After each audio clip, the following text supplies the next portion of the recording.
ready? We are going to tell you stories from our lives. God designed Congo. We go a river, it starts in Congo and finish in Congo. It never go to any country. It starting in Congo and finish in Congo. This is a gift. It's natural. It's like a motorway, a natural motorway. God designed the Congo. You see, look around you.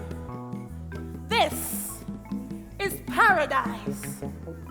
We have a river that belongs only to us. We have the forest. We have such fruits. So delicious, it's worth losing your soul. Food is open to anybody. When you pass by, oh, by the way, we eating here, guy, why are you just bypassing? And I will join, I will eat.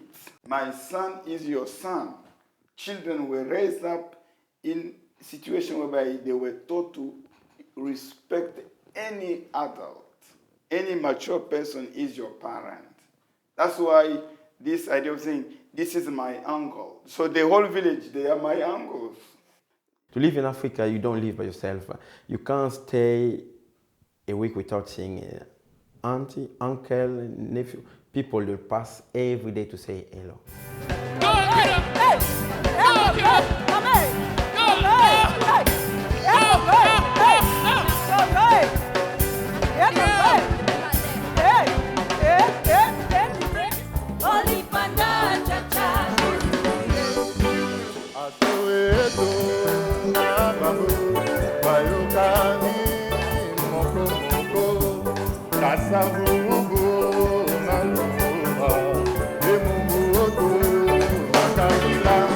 Politically, we don't need to forget the guy who fight for Congo as well. His name is Patrice Lumumba. Lumumba fights in a way. For him, he wants the independence that he was asking. It was because you can see in Africa they go independence, but they don't have economic independence because West still control the economy. But him, he wants to have all of that, which means independence, economy, and the politics. But CIA decided to kill him because they knew that with him, they are not going to get any profit. So they just used Mobutu because Mobutu was his secretary. They used Mobutu to assassinate him. We had our independence. The sun had rose on our new day. Elikia ezali, Elikia ezali, akombazana bomoye, akosala. But you can't stay young forever. Politics makes a country grow old. When Lumumba was fleeing, he fled Kinshasa at the time that they kind of were looking for him. And he fled, he was heading towards Kisangani where his base was. And that it was at that time that he passed through my dad's uncle's house. They kind of had this encounter. So it was quite sad that, after he fled from that point, then he was arrested, before kind of crossing the river. And from the tale that we were told that, he kind of delayed crossing because of his wife. You see, it was quite sad. And we got sort of attached to it, and it's kind of sticks now in my memory in a sense that, every time when I sort of read anything about those incidents, it makes me very, very emotionally. It's a point where, I even cry about seeing, attaching all those past memories. He was a fighter. And from there, when Mobutu, our second president, changed everything, even our Christian names, they were forbidden. We had to change even the attire. We had something typical African, or that man brought a different revolution in our mentality, way of thinking. Mobutu was a journalist by profession. He was trained in Belgium. He was a good guy. He was educated. He speaking good French. The guy was proud, very proud. He was proud in his skin, man. When you see him talking, you know that this is a leader. This is a man who talking. Even in front of some European presidents, you can see the body language like he was controlling them. You see, he was a proper leopard, because he was wearing a skin leopard in his head. When he came into power, he was not a bad man. He was a young man. He was geared to really change the country and bring in new ideas, new philosophy, new ways of approaching things. Because, we were coming from colonialism, and Mobutu came in power in '65. That was his ambition, to see Congo as one country. But in the beginning, it started very well. But gradually, as he was growing popular, he wanted now to monopolize power and to be president for life. Well, the government plays soldiers in the university. We cannot attend because what we've been doing, we are stopping all the public transport, collecting people, picking up people from the station, wherever, because we thought that we should have a free country, a free speech. But this movement will not come from the population. It came from us students because we knew what was going on. We at university, we are studying, we knew that what we've been taught at university is not what's happening in our country, in the government in place. So that's why we started to fight the government. And it was mainly us, young boys, that were threatened because we were forced to go into the army. Yeah. Unfortunately, the boys, there was a time where they were taking young people to go and fight against those called at that time rebels, and you were trained to kill, which I could not be with the idea of killing people, no way. And the other people on the other side were people as young, children as young as 12 and 13. You're going to fight them, kill them. Because the rebels on the other side forcibly enrolled young people. It's happening up to now. Still enrolling children, even as young as 11, train them to use a gun and so on. Yeah.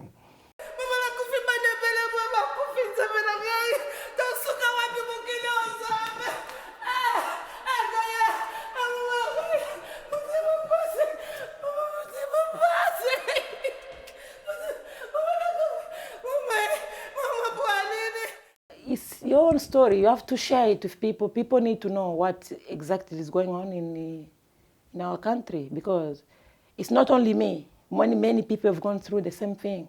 Because of that war, for instance, one of my sisters with no choice went for her life around Cabinda, Angola, and then at that time you had Savimbi's units, militaries operating in the bush and so on. And then she was abused by one of them, and unfortunately he had HIV. She managed to get to Libreville, but unfortunately after a few years, so she passed away. They needed young people to go and fight and so on, and then they knew where to find you, so if you don't want to do it, then you have to run for your life or flee or fight, and you have to do and fight. It's not like they are recruiting you, they're giving you a choice to do it or not. You must do it.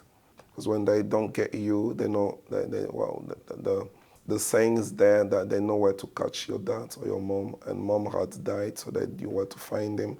He was, my dad can't see, is really nearly blind, and so yeah, we had to kind of make sure we evacuate him first to a different location, and everybody scattered. We escaped Congo because of the consequences of the war, or you don't know the future. Some are just being either killed, they can give you poison, they can throw you into the river. The only way out is to escape the country. As if by magic you saw bodies floating by the river, your soul shiver.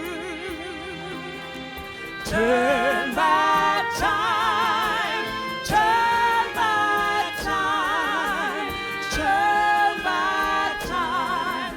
Oh, sister, if I could turn back time.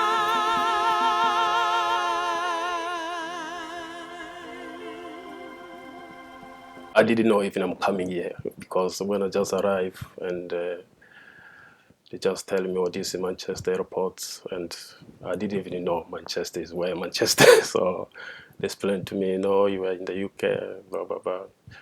And I said, okay, no problem.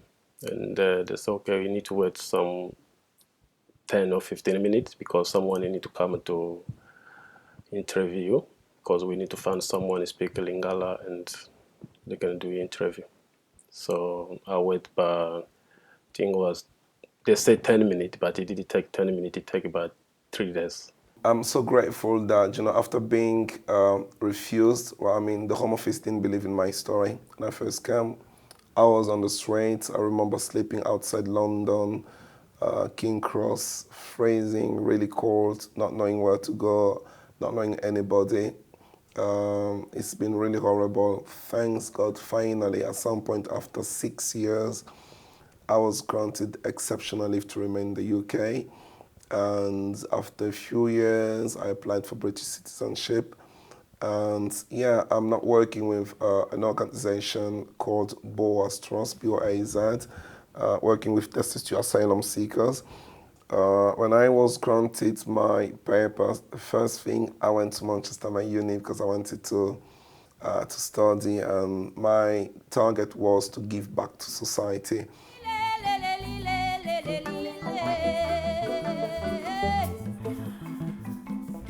So many of us moved to the UK. I came to Manchester. But we have built a new Congo here. We run our own businesses. We have our own shops. We help our young people. There is nothing that can stop us. Nothing can stop the Congolese spirit. I feel really that Congolese should also come up and do what they are doing, and people out there should know that Congolese are not only here to sit down, but they are also doing something which can benefit not only the Congolese community, but the entire society. Come by, come by, water, water, come by, come by. No. By before the night comes, come. We have biscuits, we have whatever you want. Come by. This one is a proper Congolese food. We call it cassava bread. We take the cassava and we cook and we eat this part like a bread. And we eat it with vegetable, meat, all kind of fish, whatever. It's like, I can say like rice, the way they eat rice with other things. That is the way we eat this cassava bread. Yeah, cassava is like pondu, that's what we call it. So mainly we eat that. My children eat that. They all the food, they have to get used to my culture wherever they are, because I can't hide that to them. They know the food, they eat it, and they enjoy it. Okay. This is cassava leaves. We call it sombe. Sombe is in Swahili, and in Lingala they call pondu. It's the most eating vegetable, I can say maybe in Central Africa. The older that I get, the more I appreciate my Congolese heritage. Like definitely. When we were younger, when I was growing up in school in like the 90s, it wasn't cool to be African. I would really appreciate my mum just not compromising her culture you know, the fact that I know how to cook Congolese food, even though for me it's just normal because, you know, I just grew up that way. But for some people, like, you know, they don't know that. They don't know how to do that. In my house, there is pondu every single day just because of them. They like pondu than anything else. I would like to do it in Lingala because we are promoting Congolese culture here. Yeah. Tosalaka activité belé na place Oyo. Parmi l'activité tosalaka tozana groupe o tosalaka classe anglais na informatique pour na maman. When I started meeting people, I didn't know how big the Congolese community is in Manchester, and I met quite different people which I didn't know before. So it's happening in different ways. Reading letters for people who cannot read English or unable to speak to understand basic things like appointment to the doctors, what time the appointment will be, which day, and all these kind of things. And people who were unable to read in English, now they can know basics about English, so which is really quite a step forward, because if someone cannot speak the language in a country, that's the big barrier. We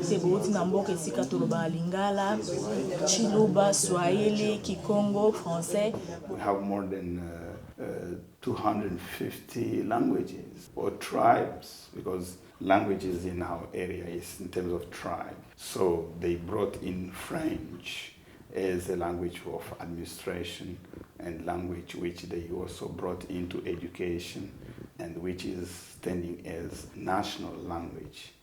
The advantage of it is that it's bringing us together, linguistically speaking, under one umbrella. We can now communicate as Congolese using French, besides our national languages. And one of the things which they did was that out of these 200, etc. languages, they brought up, or they promoted 4 major languages, which are Kiswahili, Lingala, Chiluba, my mother tongue, and Kikongo, spoken by Congo people, Congo tribe. This is dress from my country. We call them bubu. We got lots of different make of the bubu. Some are dresses, some are top and trousers, or sometimes this is a top and liputa. Libaya na liputa. Different matondo kwa na yeto nzambika sakumuna yeno mindele mpelo tuvani kanga ede tufeti baka ede kwa yeno mindele kadi yetu twasika twambuta katula dia kaye yengolo ko katula dia kaye zimbongo ko yeno angre lutuvani kanga zi ede nsidi una mkumbwa Yesu Kristo, amen. The story behind this one is just the power of Congo. Yeah, this one is showing that Congo is a powerful country. That's why I'm wearing the pattern of Congo. Leopard. I'm missing my culture. And yeah, it's not always the best culture in the world, but things that since we were a child, things that I used to believe in. Seeing a cat at night would definitely means that a witch is around, stuff like that. And then I'm in the UK and I just find out that people just love pets, and one of them is a cat. So I was like, what's going on here? So reflecting back today, so it's a bit funny. So reflecting back and comparing to my new culture today, which is the British one, which I've embraced. Yeah, there's a lovely, funny souvenirs of what was happening there, and that family life that we don't have here, unfortunately. Yeah, the culture, that's what I did like in the Congo, the way of life, the daily way of life. Standing like giants, they cannot break us. No one can crush us. Don't let them shake us. The Congo, the Congo. There is no civil war. This civil war is made up to say that we want to make peace in that place. So when there is civil war, there is money laundering, there is exploitation of minerals, all these things happening. Because if there is peace, you won't be doing this thing. So when they're trying to say that we want peace in the east of Congo, they don't want peace. If they want peace, they'll make peace. If today they want to get Kabila out of the power, the way they did for Gaddafi, they will do it. But because there is interest, there's something saying, no, we want that boy to be there. We want that man to be there because we want something there. If they want him out of the power, if they want to stop the civil war in Congo, they will do it. Can you imagine it's been 15 years of civil war in Congo, but all the neighboring countries are in peace? In Congo, 8 million of people killed in the genocide. And in east of Congo, it's only the Red Cross and Oxfam, and they're helping people. It's not even the government. 5 to 6 rebellions taking place in the east of Congo. And most of the places are controlled by the rebels. Where is the government? That's the main thing. Where is the government? Where are you putting your people? These people are in danger. The most people rape in Congo, most women rape in Congo, in Eastern Congo. Rape is every day. They call it is a weapon of war. If you see Congo is a massive, massive country. Till today, nobody ever has tried to make peace in that place. Even Mobutu could make peace. No, it doesn't work like this. We have to have different political parties, different leaders with different opinions. So, but in Africa, it doesn't happen, especially in Congo, it doesn't happen like that. So that's why the Congolese diaspora became very strongly motivated to show people. You have to look what is happening in Congo. That's why we want to show, we're fighting for them because nobody can hear them. Media has been banned in Congo. So we're in front of the media in Europe. Let's discuss it. In the free country, in the free world, you want to invest in Congo, let's do it in the proper way. You want to exploit Congo, let's do it in the proper way, but not killing, not raping. It doesn't help. This is from God. We didn't ask for it. We didn't ask for coltan. We didn't ask for diamond. We didn't ask for gold. Because we are just native of that place, that's why we're facing this problem. If there were nothing there, there will be no war. Because we got coltan, that's why there is war. When I came here, I said that I feel my life, really, it was a surprise the way I've been taken care of. And I say myself, if outside of my homeland, I've been taken care of because I say I've been oppressed, I fear for my life. Why can't in my country they do the same thing? When I say we need this government out of the country, why can't they listen to us? They listen to me here, but why can't they listen to me in my homeland?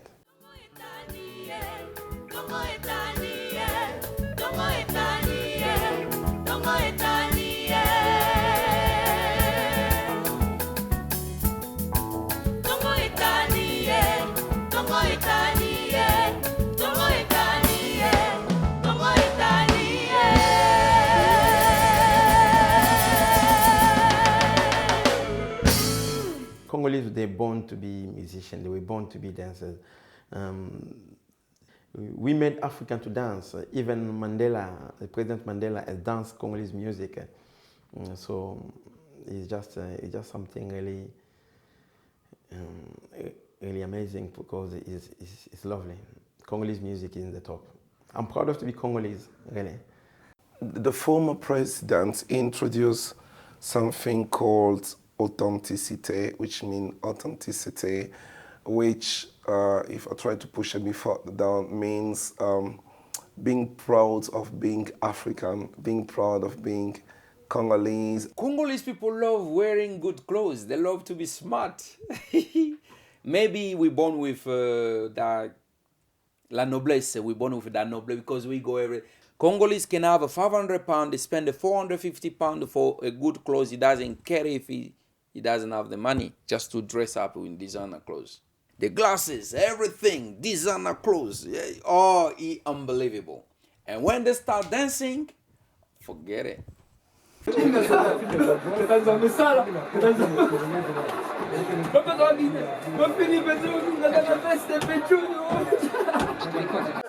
Un Congolais, c'est quelqu'un qui aime s'habiller. C'est inné, c'est dans le sang. Any Congolese, they feel like the way it should be Saper, but it's not all the Congolese are Saper. But Saper is like anybody who aspire to be like dandies, you know, like back in the days, like that's where everything started with, say, the French culture. So it was adopted by after the World War II. So people came back from Europe to Africa. They started dressing like in a fashionable way. So like kind of like people have to work hard, like Jesse said. So you need to earn real cash, you know, to spend on design stuff and get proper respect. You know. But in Manchester, for me, it's the best when you walk in the town. You see something Africa people, you know the Congolese people. You know the Congolese people all for the clothes. But when you get in the town, you walk in, people see you when they dress. Ah, excuse me, you are from Congo. What is that? Come on. Let's do this now. That's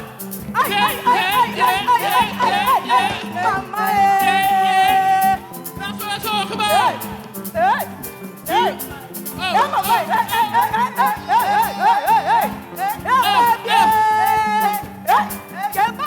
Where my samples? 2, 3. Sing for the Congo. Sing for the Congo.